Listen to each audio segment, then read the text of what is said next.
this is Ben Sandifer.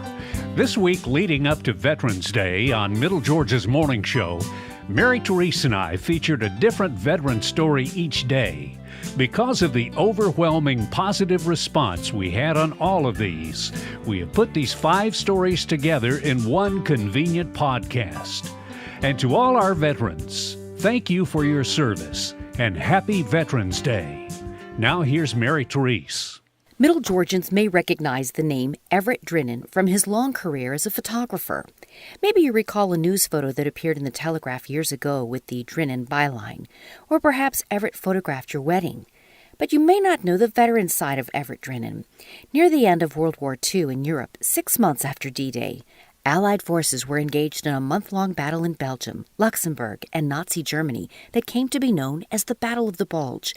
Everett Drinnen from Macon was a member of the Army's 303rd Engineer Combat Battalion of the 78th Lightning Division. Our initial operation began right after the Battle of the Bulge kicked in.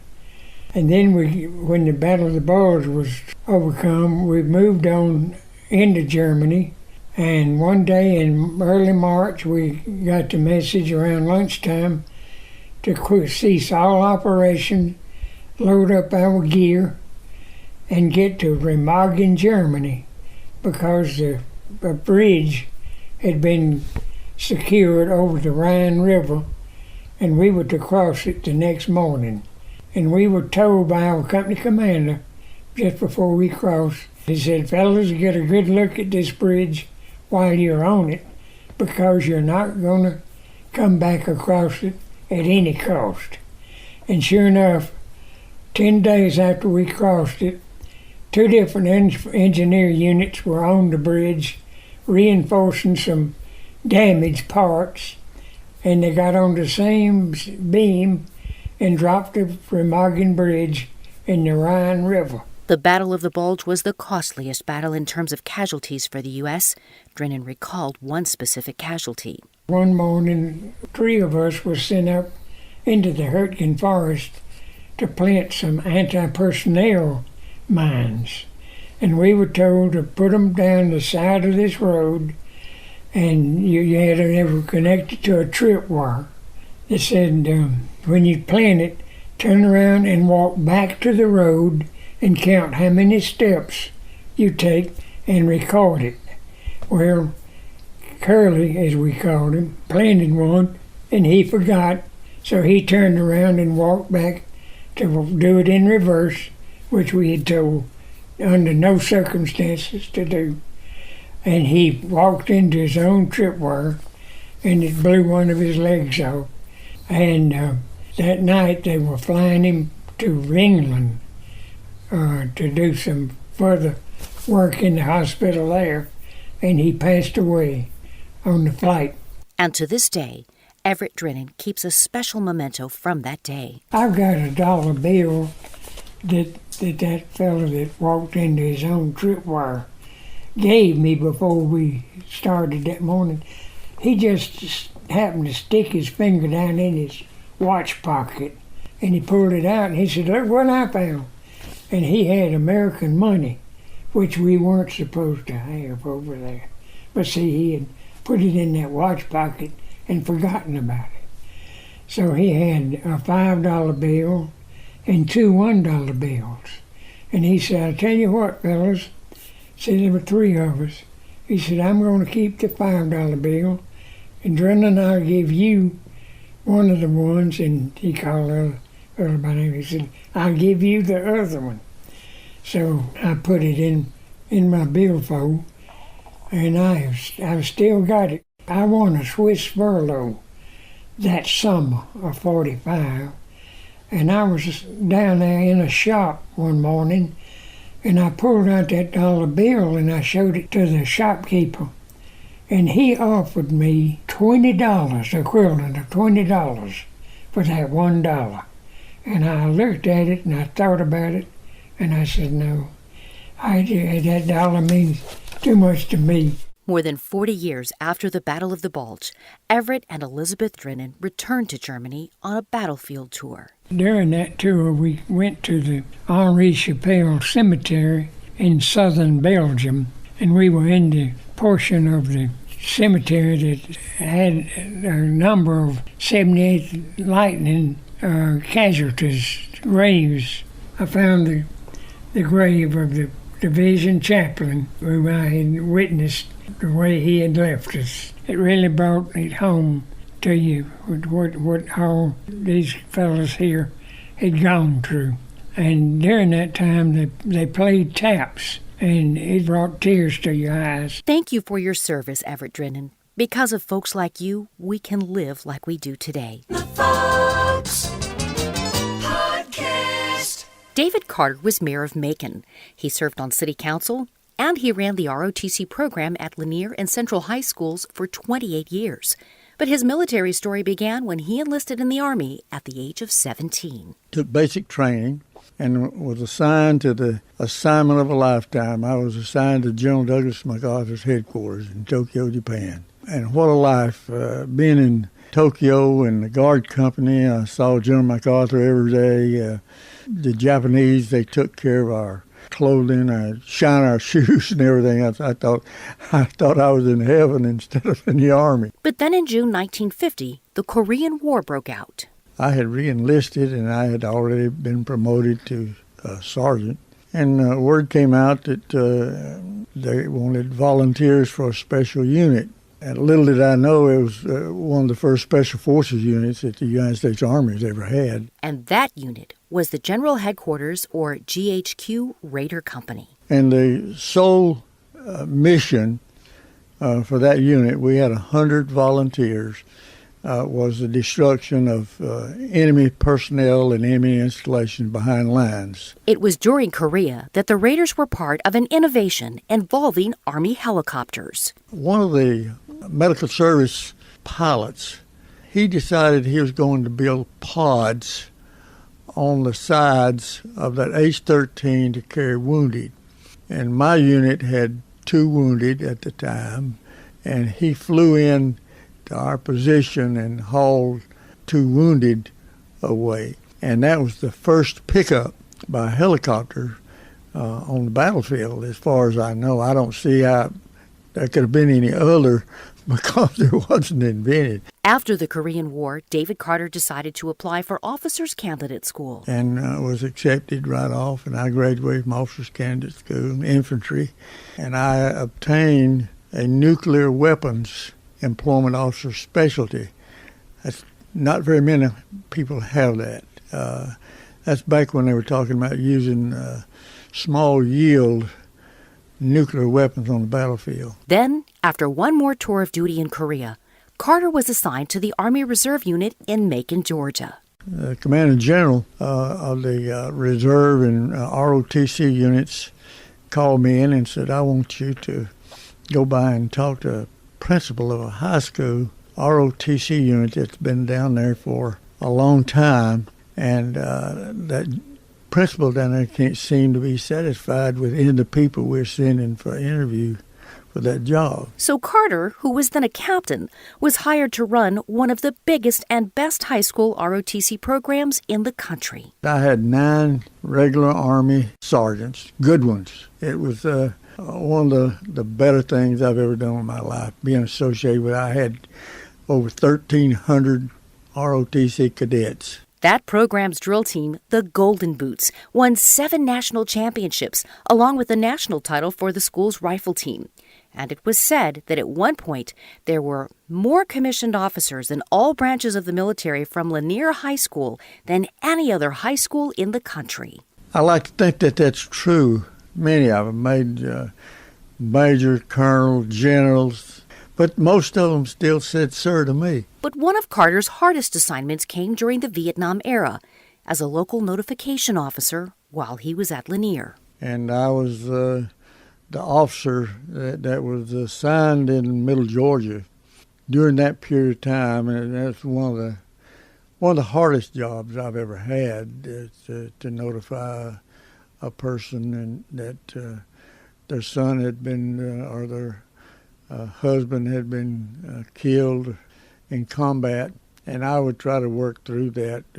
I would help with the survivor assistance, and fortunately I only had one that was one of my students. From serving in General MacArthur's headquarters to being part of the Army's first Special Forces to leading one of the country's finest high school ROTC programs, if Major Carter could start all over again, I'd do it all over again. My life has been very exciting, very rewarding. I mean, being assigned to a high school and with the prestige and the association with so many, and I get a great feeling that all of them think it was worthwhile. Thank you, sir, for always protecting the red, white, and blue. The Fox Podcast. Larry McClendon is a second-generation veteran who spent over 36 years in the Army National Guard. Well, I enlisted back in 1970, and in those days you kind of had a couple of options, one of which was either receive a letter from Ms. Beasley, who was the draft board lady. You could go on off to college, or you could join the military. And military being somewhat of a tradition in my family, as my father served over 40 years, and so I thought I would follow suit. The Guard is usually thought of in terms of helping on the home front, especially during times of disasters, but all that began to change in the 1970s. If you looked around post-Vietnam, and at the time that we were beginning to look at issues in the Middle East and so forth, we found out that most of the National Guardsmen that were on duty were combat veterans or had served in the active military. So you had a combination of people who had that military experience, weren't afraid to step forward, had the discipline to participate in the military, and oh, by the way, these guys were the leaders in the civilian world. In 1982, McClendon went on active duty and the Guard became his full-time job. I became part of the liaison or the transition portion that kind of helped bring the National Guard up to date. I was responsible in those days for the fielding of new equipment. Eventually, the Department of the Army realized that, hey, these guys approach this stuff seriously in about a fourth of the amount of time that we have on the active time, because the active guys have a lot of different things that they're doing. So the Guard was able to focus in and go into what they would call mobilization status. And through the experience of mobilization during Operation Desert Storm, McClendon learned this. We learned that when you mobilize a Guard unit, you mobilize not only the Guardsmen, but you have to involve the family and the employer. This is an area that the military as a whole really didn't look at until probably in the early 80s. Another source of pride in being a veteran of the National Guard is its status of being the country's first fighting unit. The National Guard is the oldest military service, conceived as a militiaman to work in the American Revolution. Your National Guard, or as militia then, were those people. Even with several overseas deployments, McClendon says one of the highlights of his military career happened much closer to home. And it is a great feeling of the ability to go out in the middle of Putnam County after a tornado and help a dairy farmer get reestablished so he can take care of his cows. You don't think about it, but with no electricity, and he's got 40 or 50 cows, and that's all this guy has, the Guard was able to assist along with the emergency management agencies throughout the state to get generators and equipment in place to take care of that. You may recognize Larry McClendon's name as being a founding member of the Grapevine Band. As a trumpet player, he has always been called upon to render taps since he was in the 9th grade. I look at it this way: there is no greater tribute than you can do than to pay that final honor to a veteran, whether he was just killed in action or whether he was 110 years old and has recently had his ceremony. So I've always considered it an honor to be able to participate. Larry McClendon retired as a full colonel in the National Guard.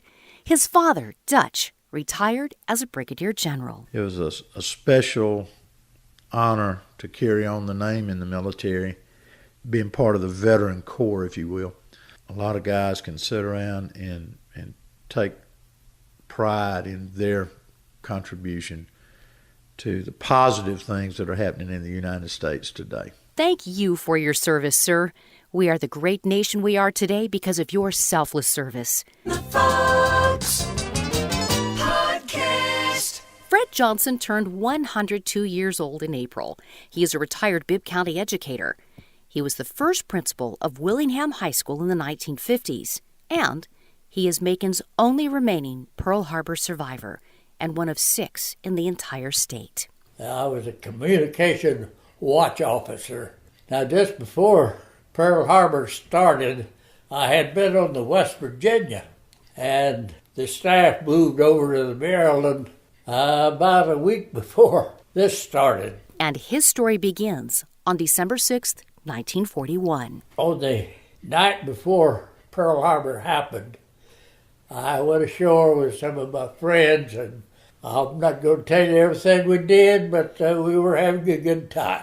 We got back about 4 o'clock in the morning, and I was very sound asleep in my ammunition room, and I heard a lot of gunfire, noise. Somebody passed the word, all hands man your battle stations. That got everybody's attention. Meanwhile, they were busting down the door to my bedroom, this ammunition room, to get to the ammunition. So, Fred got up and went to his battle station, located on the bridge part of the Maryland. As I stepped out on the bridge, there's a Japanese fighter plane was just coming across the top. And just as he reached us, he was hit. And he was playing one minute, and the ball of fire the next. He just exploded. And the big shout went up from all the people who saw it, including myself.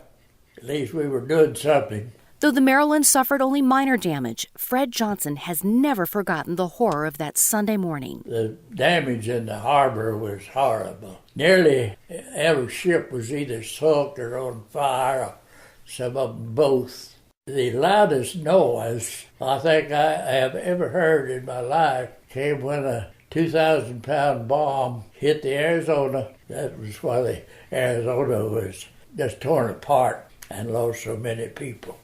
There were a lot of ships burning. A lot of people had to abandon ship. There were a lot of people in the water. The oil was running out of all these ships. Their oil tanks had been punctured, and some of that caught fire. It looked like the whole harbor was on fire. Some men who were overboard, and they got caught under the water with a fire above them. If they were good swimmers, they made it out. And out of all the death and destruction came this story. The Oklahoma was flipped over on her side. Her bottom was sticking up out of the water. And we could hear people beating on the hull with a hammer or something, making noise to show that they were still alive. And they sent crews over from the shore to cut holes in the bottom of the Oklahoma. And they took, I think it was 75 people out of there alive after she capsized. And I just happened to be on watch on the Tuesday morning after the attack, about 3 o'clock in the morning when the last survivor came out of the bottom of the Oklahoma. And he was a happy camper. More than 75 years later, Fred Johnson still believes there were a couple of coincidences that led to his being a Pearl Harbor survivor. First, I'd been transferred from the West Virginia to the Maryland, and if I had been on the West Virginia, there was a 2,000-pound bomb went right through what would have been my battle station. Secondly, the Oklahoma came in and tied up outboard of us. She got 5 torpedoes that we would have gotten, but she sure saved us. So I was lucky. God bless you, Fred Johnson, and thank you for your service. The Fox Podcast. Desmond Doss was the subject of the 2016 movie Hacksaw Ridge. Desmond Jr. speaks on behalf of his late father and picks up his dad's story in Virginia, 1941. And he and another fellow were riding along in an automobile, and he worked at Newport News in the shipyard. They were off somewhere doing something, and they were on the way home, and the news came over the car radio that Pearl Harbor had been attacked. And they just both looked at each other and said, okay, I guess we're going to war. And, and they knew that they themselves were going to go to war. And everybody just knew that they were going to go.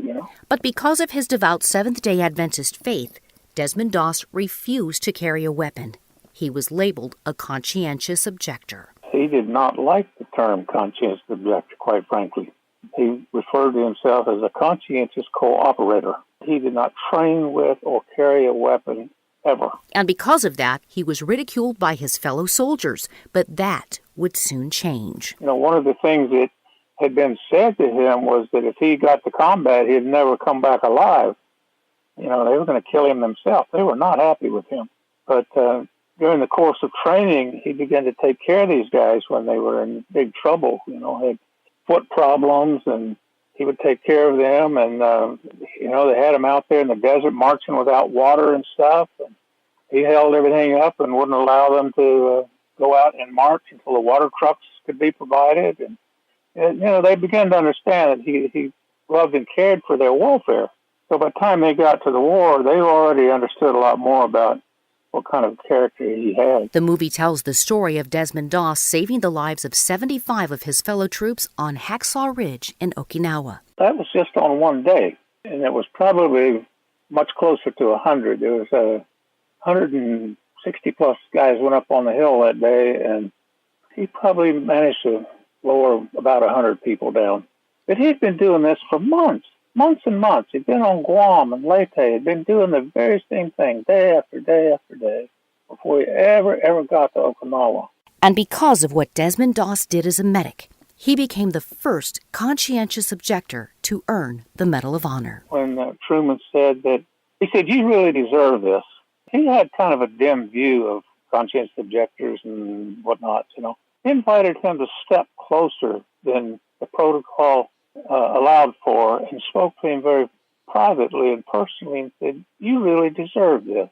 And he said, this Medal of Honor is a greater honor than being president, And I think that helped him to kind of actualize and realize that there was something unique about what had happened to him. Though the movie did not happen until 10 years after Desmond Doss passed away, the idea for the film first surfaced shortly after he returned from World War II. He said he was happy to do that, but it had to have two requirements met.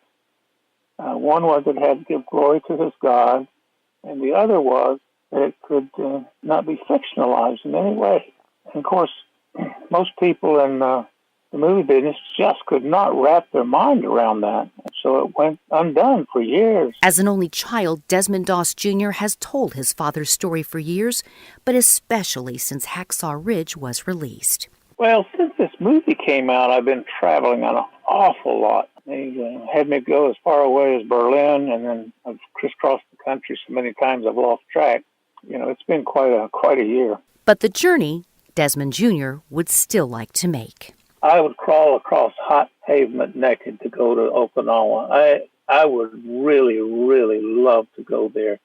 I don't know how I'm ever going to do it, but that is probably the one thing that I would like to do. And the simple lesson that Desmond Doss Jr. would like for everyone to take from his dad's story. Yes, he did some extraordinary things. He did. But at the end of the day, he was just a regular guy. And I think we can all take some kind of courage for knowing that just regular, ordinary people like you and I can make a difference. Desmond Doss, thank you for making a difference in our country. Desmond Doss Jr., we appreciate your help in sharing your father's courageous story. To all of our veterans, you make America great. And we thank you for doing what less than 1% of this country volunteers to do. You raised your right hand and swore to defend this great nation. We owe you the biggest debt of gratitude every day. So, if you wear or have worn the uniform of our United States military, I'd like to extend a huge thank you from all of us at the Fox Classic Hits Network.